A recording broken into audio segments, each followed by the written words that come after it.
Загчин хүүгийн зам. Ховдын хөвгүүн улсын арслан боллоо. Бухал чирж бяр суусан бага нас. Ховд аймгийн Цэрэг сум. Баатрийн нурууны өвөр бэлд орших Бурабагийн нутагт 1992 оны 6 дугаар сарын 8-нд нэгэн хөвөн мэндэлсэн юм.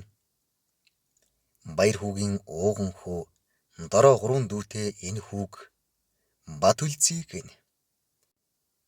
Загчин ясны уугуул нутаг болох энэ хязгаарт өссөн жирийн нэгэн хөдөөгийн хүү дээл гутлаан ханзартал бусад үе тэнгийнхнийхээ адил бухал чирж адуу мал ноолон өссөн ердийн бага насыг туулжээ. Гэвч түүний дотор аль эртэл бяр сууж эр бие мэдэрч эхэлсэн байв. 2008 онд бүх болох итгэл өвөрлөн Улаанбаатар хотод авраг бүхийн дунд сургуульд суралцахаар анх удаа тэмүүлжээ.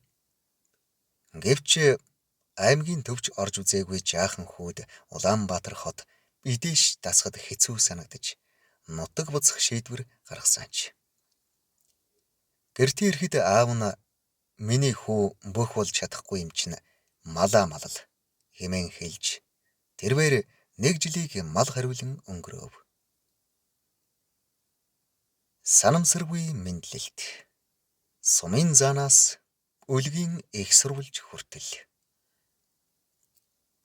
Дараа жилийнхэн хавар Зэрэг сумынхаа наадамд зодглож дөрвийн даваанд өвдөг шороодсон юм. Гэтэл хувь заяа өөр замын зургалтай байв. Чандман сумын наадам маргааш болно гэсэн сургаар Чандман сумыг зорж цол бодохгүйгээр чөлөөтэй барилдсан юм. Ховд дотроо бүхийн үлгий хэмээн алдаршсан олон хүчтэн төрдөг энэ нутгийн наадмын торгон дэвжээ ивэж анхны цол болох сумын зан цолыг хүртээв. Гэрлүүгээ уц цохиж баярт мэдээг дуулгахад аав ээж нь баярлаж тэр бүхэндээ цолны найр хийж өгсөн нь бүх болох итгэлийн галыг дахин бадрааж өгчээ. Итгэл нэмсэн тэрбээр хотод дахин очиж суралцах хүсэлтэй байсан ч аав нь зөвшөөрөөгүй тул хожим шонхор сургуульд элсэн аймгийн начин Батбаатар Гавьяатамирчин Болд нарын гарт бэлтгэл хийж эхэлжээ. Анхандаа шонхрын дотоод барилдаанд 1-2-ын даваанд ундаг байсан залуу бэлтгэл хийхин хэрээр аажмаар амжилтаа их уулж олны нүдэнд өртөж эхэлжээ.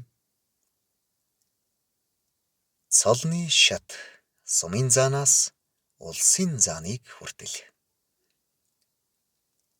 Бат үлзийн замнал жил бүр нэг шат агсаар өнгөрчээ. 2013 оны Бүх цэргийн баяр наадамд 5 давж шөвгөрөн цэргийн начин цол хүртсэн. Тухайн жилээ Ховд аймгийн баяр наадамд 6 давж шөвгөрөн аймгийн харцаг цол хүртсэн. 2014 оны Ховд аймгийн баяр наадамд аймгийн харцаг тайванд өвдөг шороодон үзүүрлэж аймгийн заан цол хүртсэн юм. Мөн тус жилээ Орхон аймгийн баяр наадамд аймгийн заан Бадам гарваар 8 давн төрүүлж аймгийн арслан цол хүртсэн билээ. 2016 онд Бүх цэргийн баяр наадамд 6 давж шөвгөрөн чимэг нэмсэн. 2016 оны Ардын хувьсгалын 95 жилийн ойн баяр наадамд улсын начин Нэм сүрэнгээр 4, улсын начин Амар заяагаар 5, аймгийн арслан Анараар 6 давн шөвгөрч Монгол улсын харцаг цол хүртсэн. Аймгийн арслангаас шууд Монгол улсын харцаг болж шуугуулав. Энэ мэтээ цол олгосож улсын цолонд хүрэх нь ховор тохиолддог ба тэр цагаас түүнийг том амжилтад хүрэх ирээдүйтэй бүх хэмээн бүх сонирхогчид тооцож эхэлжээ. 2019 оны Ардын хувьсгалын 98 жилийн ойн баяр наадамд аймгийн арслан Отхон Баатраар 4, аймгийн арслан Бат амгалангаар 5 давн шөвгөрч чимэг нэмсэн. Тэр л цаг үеэс эхлэн одоогийн улсын авраг хангайтай хамт олон барилдаанд Ховдын холбоотой 2 харцаг хэмээн нэрлэгдэж эртээ бяртай бөхчүүдийн зүрхэнд шар ус хуруулж олонтой тунаж шөвгөрч барилдан наадамчин олноо баясгаж өндөлзүүлж явжээ. 2021 оны ковид цар тахлын үеийн чансаа өндөр 512 бүхий барилдаанд 9 давн төрүүлж Монгол улсын арслан цолоо авч чадаагүй түтгэлцсэн ч ард түмэн түүнийг Арслангийн энтэй заан хэмээн нэр идэх болсон юм. 2022 оны ардын хувьсгалын 100-101 жилийн ойн баяр наадамд аймгийн арслан Эрдэнэ сайхнаар 4, улсын начин ган хуйгаар 5, аймгийн заан энх амгалангаар 6, улсын харцаг золбоогоор 7 авч Монгол улсын заан цолыг хүртсэн билээ. Үүнээс гадна ой тэмдэглэлт өдрүүдийн бүхэн өргөнд болдог барилдаануудад 33 төрөв 23 үзүүр хүртэж Монгол бүхэн чансааг тэргүүлж явсан нь түүний ур чадвар амжилтыг гэрчилдэг. Энэхүү амжилтыг үнэлж Монголын ард түмэн Арслангийн энтэй Баавгай заан хэмээн алдаршуулж амжилтын замналд нь ташуур нэмсэн. Олон нийтийн сүлжээнд өгсөн ярилцлаганда Монгол бүхэн спортод баримталдаг зарчмын талаар асуухад би мөнгөний төлөө найраа хийж барилдахаас татгалздаг. Том бага ямар ч барилдаанд эр бэр авхаалжсан ба ухаан ур чадвараа сорин үнэн хүчийг үзэж барилдсаар ирсэн барилдсаарч байх болно. Энэ үзэл баримтлал бол түүний Монгол бүхийн ёс чудгийг баримталдаг ямар шүү төлөвшөлтэй бүх болохын тод илрэл юм. Улсын арслан Ховдын 86 жилийн хүлээлт бүтэв. 2026 оны 7 дугаар сарын дундуур дулгар төрийн 2235 Их Монгол улс байгуулагдсны 820 үндэсний эрхчлөө тусгаар тогтнолоо сэргээ мандуулсны 115 ардын хувьсгалын 105 жилийн ойг тохиолдуулсан үндэснийх баяр наадмын хүчт бүхий барилдаан төв цэнгэлдэх хүрээлэнд 3 хоног үргэлжлэв. Улсын зам Батүлзий энэ удаа улсын арслан Батмагнайгаар 8 даван улсын гард цолны болзол хангаа зогсоогүй цаашлаад улсын арслан цолыг хүртэв. 9 давааны барилдаанд Дархан аврагын аманд очиж барилдахаар өрх гэтэл Дархан авраг Батсуур цаашдын барилдаанд нь амжилт хүсч элэг үсээ тайлан тахиман өгсөн явдал наадамчин олны сэтгэлийг догдлуулж багтал хүндлэлийг төрүүлж 2-3 хоног ярианы сэдэв болж эерэг давлгааг үүсгэсэн юм. Авраг хэлэхдээ энэ шийдвэр ямар нэг ашиг хонжоотой холбоогүй олон түмний хайр хүндэтгэлийг хүлээсэн түүний хичээл зүтгэл намайг ийм гэнтийн шийдвэр гаргахад хүргэсэн. Батүлзий олон түмний итгэл хүндлэл хайрыг дааж урам ихийг уралдуулсан урамтай сайхан барилдааны амжилтуудаар бэлэг барина гэдэгт итгэлтэй байна гэж тайлбарлажээ. Үндэ бол төр нь өгч чадахгүй ард түмэн өгчхөөсөө билээ гэсэн хүлээлтийн гордлогыг тохироо бүрдсэн үед нь биелүүлсэн Монгол бүхийн жудагт сэтгэлийн гэлбаа байлаа.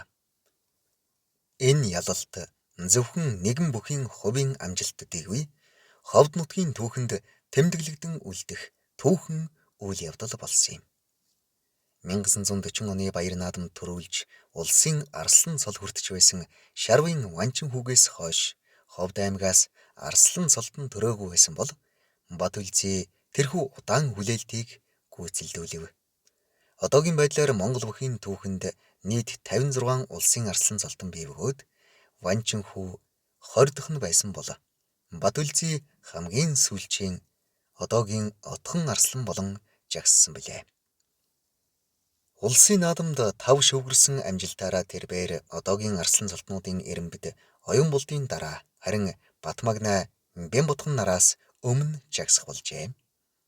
Хүлээгдэж байсан амжилт хүндэтгсэн олон түмэн сүүлийн жилүүдэд Батүлзийг дагсан бүх сонирхогчид нутаг нэгтнүүд түүнийг улсын наадмын түрүү бүх хэмээн удаан хугацаанд ярьж улсын наадам бүхэнд төрүүлчих байхаа гэсэн итгэл найдвар өвөрлөж явсаар ирсэн билээ.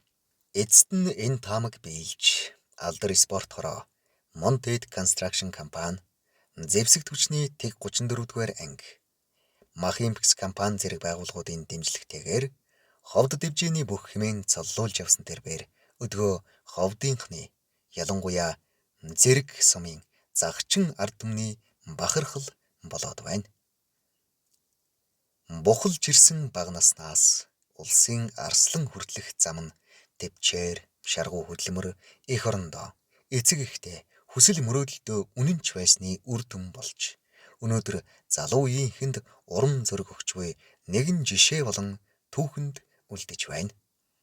Түүний амжилтын замналын зургийг ард түмэн зурж аяны дөрөөгийн итгэлийн сүгээр милааж ирсэн. Тэрл амжилтын зургийг бодит болгож ганцгаа милаан наадмын талбай дүүрэн уухайг цуврайтуулсаар ирлээ. Олон цаг барилдаж цуцах үед наадамчин олон бат үлзий хэмээн уухайлахад төрлөг нь бяр хүч нэмж ухааныг хурцлсан гэх түүний сэтгэл догдлон хэлсэн дурсамж олны хүч оломгүй далай гэдгийн баталгаа боллоо. Түүний хичээл зүтгэл ард түмний дөрөө милаасан итгэлийг хүндэтгэж Монгол улсын дархан авраг болох Агван Самдангийн Сүхбат бэлтгэл сургуулийн дасгалжуулан зөвлөж Намсрааживын Бадсуур авраг төр харамлсан арслан цолын бэлэг болгон өгч элвүсээ тайлан аяны дөрөөг нь милаасан юм. Одоо тэр олон түмний зурсан аврагын энтэй итгэлийн зургаар дөрөөгөө милаалган жийж яваа. Их сурвалж Хотолбаяр Жамбал наваг. Уншсан Баяр Баддарж.